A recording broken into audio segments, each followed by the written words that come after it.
Christmas ചോദ്യപേപ്പർ ചോർച്ചയെ സംബന്ധിച്ചിട്ട് നമ്മൾ ഒരുപാട് ചർച്ച ചെയ്തൊരു വിഷയമായിരുന്നു. അതായത് MS സൊല്യൂഷൻ എന്ന് പറയുന്ന ഒരു വിദ്യാഭ്യാസ സ്ഥാപനം ഈ ഒരു ക്വസ്റ്റ്യൻ ചോർച്ച നടത്തിയും പിള്ളേർക്ക് അത് പഠിപ്പിച്ചു കൊടുക്കുന്ന ഒരു വീഡിയോ അവർ ഇടുകയും ചെയ്തിട്ടുണ്ടായിരുന്നു. പിറ്റേ ദിവസം ഇവർ അത് തന്നെ എക്സാമിന് വരികയും നമ്മൾ ഫസ്റ്റ് ടൈമിൽ നമ്മൾ വിചാരിച്ചത് ഇതൊരു കോയിൻസിഡന്റ് ആയിരിക്കും, അതെന്താണ് ആള് പ്രാക്ടീസ് ചെയ്തിട്ട് അല്ലെങ്കിൽ ആളിങ്ങനെ പറഞ്ഞു കൊടുത്തതനുസരിച്ചിട്ടോ അങ്ങനെ ഗസ് ചെയ്തിട്ടോ അങ്ങനെ എങ്ങാനും ആയിരിക്കാം ആ ഒരു ക്വസ്റ്റ്യൻ വന്നത് എന്നായിരുന്നു.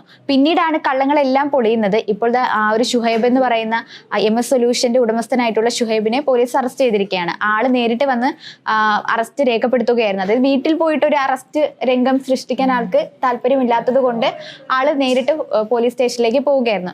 പിന്നീട് ആള് പറഞ്ഞിരിക്കുന്ന മൊഴി എന്ന് വെച്ചാൽ തന്റെ സ്ഥാപനത്തെ ശരിക്കും പൂട്ടിക്കാൻ വേണ്ടിയിട്ട് ആരോ കച്ചകെട്ട് ഇറങ്ങിയതാണ്, അതുകൊണ്ടാണ് ഇങ്ങനെയെല്ലാം സംഭവിച്ചത്. അതുപോലെ തന്നെ ഈ ഒരു സ്ഥാപനത്തിൽ ഒരു മാസം മുന്നേ ജോയിൻ ചെയ്തിട്ടുള്ള ഒരു ഫഹദ് എന്ന് പറയുന്ന ഒരു അധ്യാപകനാണ് ഇത്തരത്തിൽ ക്വസ്റ്റ്യൻ പേപ്പർ കിട്ടുകയും ആ ഒരു പേപ്പർ അല്ല അതിന്റെ ക്വസ്റ്റ്യൻസ് എല്ലാം ആളുടെ വാട്സപ്പിൽ വരികയും അത് പിന്നീട് ഇവർക്ക് ഷെയർ ചെയ്ത് കൊടുക്കുകയുമായിരുന്നു. അപ്പൊ ആ ഒരു വ്യക്തിയാണ് ഇതിന് കാരണക്കാരൻ എന്നാണ് പറയുന്നത്. എങ്കിൽ കൂടിയും ആള് തന്നെയാണ്, ഷുഹൈബ് എന്ന് പറയുന്ന ആള് തന്നെയാണ് ഒന്നാം പ്രതി. രണ്ടാം പ്രതി ആയിട്ട് ബാക്കിയുള്ള അധ്യാപകരും വരും. അപ്പൊ നമ്മൾ ചിന്തിക്കേണ്ട ഒരു കാര്യം, എക്സാം എന്നൊക്കെ പറയുന്നത് വളരെ നമ്മുടെ ഒരു വർഷത്തെ നമ്മൾ പഠിച്ച കാര്യങ്ങൾ എന്താണെന്ന് മനസ്സിലാക്കി പഠിച്ചിട്ട് അത് നമ്മൾ കാണിച്ചു കൊടുക്കുന്ന ഒരു സാധനമാണ് എക്സാം എന്ന് പറയുന്നത്. അത് ഇത്തരത്തിലൊരു ചീറ്റിംഗ് വഴിയോ ഒക്കെ പഠിപ്പിച്ചു കൊടുത്തിട്ട് അതിൽ എഴുതിയെടുത്തിട്ട് ഒരു കാര്യമില്ലെന്നാണ് എനിക്ക് തോന്നുന്നത്. നമുക്ക് അറിയാം എക്സാമിന് എത്രത്തോളം നമ്മളൊക്കെ എന്ന് പറഞ്ഞാൽ എത്രത്തോളം വാല്യൂ കൊടുക്കുന്നതാണ് എക്സാമിന്. അപ്പം അതിങ്ങനെ പരീക്ഷാ പേപ്പർ മോഷ്ടിച്ചിട്ടും അതുപോലെ കോപ്പി അടിച്ചിട്ടൊക്കെ ജയിക്കുക പറഞ്ഞാൽ ആ വിജയത്തിന് ഒരു വാല്യൂ കാണില്ല ശരിക്കും. അതെ, ഇപ്പൊ ഈ മലപ്പുറം സ്കൂളിലെ ഒരു പ്യൂണാണ് അതായത് സീൽ ഒട്ടിച്ചിട്ടുള്ള ആ ക്വസ്റ്റ്യൻ പേപ്പറിന്റെ സ്ഥാനത്തിൽ നിന്നും അത് എടുത്തിട്ട് ആ ക്വസ്റ്റ്യൻസ് എല്ലാം വാട്സപ്പ് മറ്റേ ഫാദർ എന്ന് പറയുന്ന അധ്യാപകൻ അയച്ചു കൊടുക്കുകയായിരുന്നു. അതിനുശേഷം കുട്ടികൾക്ക് ഇതൊരു വീഡിയോ ക്ലാസ് പോലെ പറഞ്ഞു കൊടുക്കുകയും ചെയ്തിട്ടുണ്ടായിരുന്നു. പിന്നീട് നമ്മൾ കണ്ടത് ഒരു വീഡിയോ, അതായത് ഇവര് സാധാരണ ക്ലാസ്സുകൾ എടുക്കുന്നത് വീഡിയോ ക്ലാസ്സുകളാണ് എടുക്കുന്നത്. കുട്ടികൾക്ക് വളരെ ഇഷ്ടവുമായിരുന്നു അവരുടെ ക്ലാസ്സുകൾ. ഇതുപോലെ തന്നെ വരുന്നതാണ് MS സൊല്യൂഷന്റെ കൂടെ തന്നെ വരുന്നതാണ് സൈലോ എന്ന് പറയുന്ന ഒരു മീഡിയ പ്ലാറ്റ്ഫോം വരുന്നത്. അതായത് വിദ്യാഭ്യാസത്തിന്റെ റിലേറ്റഡ് ആയിട്ടുള്ള മറ്റൊരു പ്ലാറ്റ്ഫോമാണ്. അവരും ഇതുപോലെ ക്വസ്റ്റ്യൻസ് ഒക്കെ ചർച്ച ചെയ്യുന്നുണ്ട്. അവരുടെയും ഇതുപോലെ കേസുകളിലേക്ക് വരാനുള്ള ചാൻസും ഉണ്ടെന്നാണ് ഇപ്പോൾ പറയപ്പെടുന്നത്. പ്രശ്നം ഉണ്ടായതുകൊണ്ട് തന്നെ ഇങ്ങനെ എഡ്യൂക്കേഷൻ പരമായിട്ട് ഇങ്ങനെ നടത്തുന്ന ആളുകൾക്ക് അതൊരു വെല്ലുവിളിയായിരിക്കും. കാരണം അവരെങ്ങനെയാണ് ഇങ്ങനെ ക്വസ്റ്റ്യൻ പേപ്പർ കൊടുക്കുന്നത്, അതുപോലെ കുട്ടികൾക്ക് എങ്ങനെയാണ് ക്ലാസ് എടുക്കുന്നതൊക്കെ തുടങ്ങി വിശദമായിട്ടുള്ള പരിശോധനകൾ നടത്തും. പിന്നെ മാത്രമല്ല ഇവരുടെ ഭാഗത്തുനിന്ന് ഒരു ഭയങ്കര അധികം സ്ട്രാറ്റജിക് മൂവ് അല്ലെങ്കിൽ എങ്ങനെയും ജയിക്കണം എന്നൊരു ചിന്ത മാത്രമേ ഉള്ളൂ. അതായത് ഒരുപാട് ചാനൽസ് ഇങ്ങനെ വരുമ്പോ എങ്ങനെയും മുന്നിട്ട് നിൽക്കുക, അതിനു വേണ്ടിയിട്ട് അവര് ക്വസ്റ്റ്യൻസ് തന്നെ കൊടുത്തിട്ട് അവര് പാസ് ചെയ്യിപ്പിക്കാനുള്ള മാർഗങ്ങളാണ് ഇപ്പൊ നോക്കിക്കൊണ്ടിരിക്കുന്നത്. ബെനിഫിറ്റിന് വേണ്ടിയിട്ടാണ് അവര് നോക്കിക്കൊണ്ടിരിക്കുന്നത്. കാരണം അവരുടെ കൂടുതൽ വ്യൂസ് വേണം, അതുപോലെ കുട്ടികൾ വരണം. ആ ഒരു മൈൻഡിൽ അവർക്ക് കുട്ടികളുടെ ഭാവി എന്താകും അങ്ങനെയൊന്നും ചിന്തിക്കാതെ അവരുടെ ഒരു ബെനിഫിറ്റിന് വേണ്ടിയിട്ട് മാത്രം നോക്കുക. അതെ, ഈ കുട്ടികളിൽ നിന്ന് വാങ്ങിക്കുന്നത് തന്നെ അമിതമായിട്ടുള്ള ഫീസാണ് ഇവർ ഈടാക്കുന്നത്. ഒരു സബ്ജക്റ്റിന് ഇത്ര രൂപ, മറ്റു സബ്ജക്റ്റിന് ഇത്ര രൂപ, അങ്ങനെ സെപ്പറേറ്റ് ആയിട്ട് പൈസ ഈടാക്കുന്നവരുമുണ്ട്. അതുപോലെ തന്നെ നമ്മളിപ്പോൾ ഈ ക്വസ്റ്റ്യൻ ഇങ്ങനെ പഠിപ്പിച്ച് അല്ലെങ്കിൽ ബൈഹാർഡാക്കി വെക്കുകയായിരിക്കും കൂടുതൽ കുട്ടികളും ചെയ്യുന്നത്. ഇവർക്ക് മനസ്സിലാകാതെ പോയിരുന്ന് എഴുതുകയും ചെയ്യും.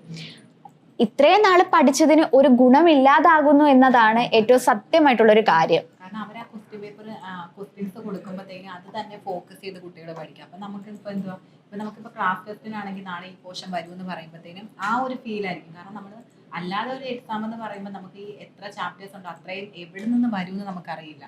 പക്ഷെ ഇതെന്ന് പറഞ്ഞാൽ ആ കറക്റ്റ് ആയിട്ടുള്ള ക്വസ്റ്റ്യൻസ് ഫോക്കസ് ചെയ്ത് അത് മാത്രം പഠിക്കുന്നു. അപ്പം ബാക്കിയുള്ളത് വിട്ടുപോവുകയാണ്. അപ്പം മൊത്തത്തിന് കുട്ടികളെ ആണെങ്കിലും അവരുടെ ഒരു കഴിവ് പ്രകടിപ്പിക്കാൻ പറ്റാത്ത വിധത്തിലുള്ള ഒരു രീതിയിലോട്ടാണ് കൊണ്ടുപോകുന്നത്. അതെ, നമ്മൾ ഈ മനസ്സിലാക്കി പഠിക്കുന്നതും കാണാപ്പാഠം പഠിക്കുന്നതും തമ്മിൽ നല്ല വ്യത്യാസമുണ്ട്. ഇത് ഈ കാണാപ്പാഠം പഠിക്കുമ്പോൾ നമ്മൾ ഒന്ന് എക്സാം എഴുതുമ്പോൾ ഒരു വരി തെറ്റിപ്പോയാൽ അല്ലെങ്കിൽ മറന്നുപോയാൽ കഴിഞ്ഞു കഥ, നമുക്കൊന്നും ഓർത്തെടുക്കാൻ പറ്റും. അതെ, പക്ഷെ മനസ്സിലാക്കി പഠിക്കുകയാണെങ്കിൽ നമുക്ക് സാധനം കിട്ടും. എവിടെയെങ്കിലും ഒന്ന് പതറിയാലും നമുക്ക് ആദ്യം തൊട്ടൊന്ന് റീകളക്ട് ചെയ്ത് എഴുതാനായിട്ട് കഴിയും. ഇതാണ് ഇത് തമ്മിലുള്ള വ്യത്യാസം. അത് കഴിഞ്ഞാൽ ഈ മനസ്സിലാക്കി പഠിക്കുന്നതിൽ വേറൊരു ഗുണമുള്ളത്, നമ്മുടെ ഭാവിയിലേക്ക് അല്ലെങ്കിൽ നമ്മൾ വേറൊരു അടുത്ത എഡ്യൂക്കേഷൻ പ്ലാറ്റ്ഫോമിൽ എവിടെയെങ്കിലും ഒക്കെ പോകുമ്പോഴായാലും നമ്മുടെ ഉന്നത പഠനത്തിന് പോകുമ്പോഴായാലും ഇത് നമ്മുടെ മനസ്സിലുണ്ടാവും. അതിന്റെ ഒരു ബേസിക് ആയിട്ടുള്ള സാധനം നമ്മുടെ കയ്യിൽ ഉണ്ടാവും. കാണാപ്പാഠം പഠിക്കുകയാണെങ്കിൽ നമുക്ക് അതൊന്നും ഉണ്ടാവൂല. അതെ, ഏറ്റവും വലിയ പ്രശ്നം അതാണ്. കുട്ടികളുടെ അവരുടെ ബ്രെയിൻ വർക്ക് ചെയ്യുന്നതിനുള്ള ഒരു ചാൻസ് തന്നെ ഇവിടെ ഇല്ലാതാക്കുകയാണ് ശരിക്കും. അതുപോലെ തന്നെ ഇപ്പൊ ഇതിന്റെ ഇപ്പോഴത്തെ മാർക്ക് മാത്രമായിരിക്കും എല്ലാവരും നോക്കുക. പക്ഷെ ഭാവിയിലത്തെ സത്യം പറഞ്ഞ ഈ പരീക്ഷാ സമ്പ്രദായം തന്നെ ഒരു ഇതാണ്. കാരണം ഈ എഴുത്ത് പരീക്ഷ എന്ന് പറഞ്ഞാൽ കൂടുതലും നമ്മൾ അല്ലാതെ സ്കിൽസ് പ്രകടിപ്പിച്ചാൽ മാത്രമേ കുട്ടികളുടെ യഥാർത്ഥ കഴിവ് കണ്ടെത്താൻ പറ്റൂ. അതെ, തീർച്ചയായിട്ടും ഈ റിട്ടേൺ എക്സാം ഒക്കെ നമ്മൾ പഠിച്ചു വെച്ചിരിക്കുന്ന കാര്യങ്ങൾ മാത്രമാണ്. അല്ലാതെ സ്കിൽസ് വഴിയുള്ള ഒരുപാട് കുട്ടികൾ നമ്മുടെ ചുറ്റും തന്നെയുണ്ട്. മറ്റു പല കാര്യങ്ങളിലും കഴിവ് തെളിയിക്കുന്നവർ, ആർട്ടിലായാലും അല്ലെങ്കിൽ കായികപരമായിട്ടുള്ള എല്ലാ കാര്യങ്ങളിലും മികച്ചു നിൽക്കുന്നവരാണ് എല്ലാ കുട്ടികളും. അവർക്ക് പലർക്കും പലതരത്തിലുള്ള കഴിവുകളാണ് ഉള്ളത്. ചിലർക്ക് പഠിക്കാനുള്ള കഴിവ്, ചിലർക്ക് പാട്ട് പാടാൻ, ചിലർക്ക് ഡാൻസ് കളിക്കാൻ, അങ്ങനെ ഡിഫറെന്റ് ആയിട്ടുള്ള കഴിവുകൾ. ഇതുപോലെ ഈ ക്വസ്റ്റ്യൻസ് കോപ്പി അടിക്കുന്നൊക്കെ അപ്പൊ ഒറിജിനൽ ആയിട്ട് നമ്മൾ ശരിക്കും ഹാർഡ് വർക്ക് ചെയ്ത് പഠിക്കുന്ന കുട്ടികൾക്ക് അത് ഏറ്റവും വലിയൊരു ഇതാണ്. അതെ, അവർ അത്രയും കഷ്ടപ്പെട്ടിട്ട് അവർക്ക് അതിനൊരു ബെനിഫിറ്റ് കിട്ടുന്നില്ല, അതിന്റെ ഫലം അവർക്ക് കിട്ടത്തില്ല. പക്ഷെ അതിപ്പം ഈ എക്സാമിന്റെ മാർക്കിൽ മാത്രമേ അത് കാണാൻ കഴിയുള്ളൂ. പക്ഷെ ഭാവിയിൽ ഇവരായിരിക്കും പഠിച്ചെഴുതിയിട്ടുള്ളവർക്കായിരിക്കും അതിന്റെ ഒരു നല്ലൊരു ബെനിഫിറ്റ് ലഭിക്കുക. അപ്പൊ എന്തായാലും ഈ ഒരു 1-ാം പ്രതിയായിട്ടുള്ള ഷുഹൈബിനെ ഇപ്പൊ പോലീസ് കസ്റ്റഡിയിൽ എടുത്തിട്ടുണ്ട്.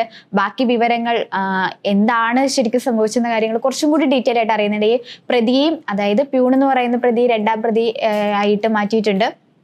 അപ്പൊ നമുക്കിപ്പോ പറയാനുള്ളത് കാര്യങ്ങളൊന്നും ഉണ്ടാകാതിരിക്കും. അതെ, ഇത് വിദ്യാഭ്യാസമാണ്. വിദ്യാഭ്യാസം എന്ന് പറഞ്ഞാൽ വിദ്യ അഭ്യസിക്കുക, അത് നമുക്ക് പഠിച്ച് മനസ്സിലാക്കി ചെയ്യാൻ വേണ്ടിയിട്ടുള്ള ഒരു കാര്യമാണ്. അല്ലാതെ വെറുതെ ആർക്കോ വേണ്ടിയിട്ട് ചെയ്യുന്ന കാര്യമല്ല, മാർക്കിന് വേണ്ടിയിട്ട് ചെയ്യുന്ന കാര്യമല്ല, നമുക്ക് മനസ്സിലാക്കാൻ വേണ്ടിയിട്ടുള്ള കാര്യമാണ്. അത് മനസ്സിലാക്കി എക്സാം എഴുതുക.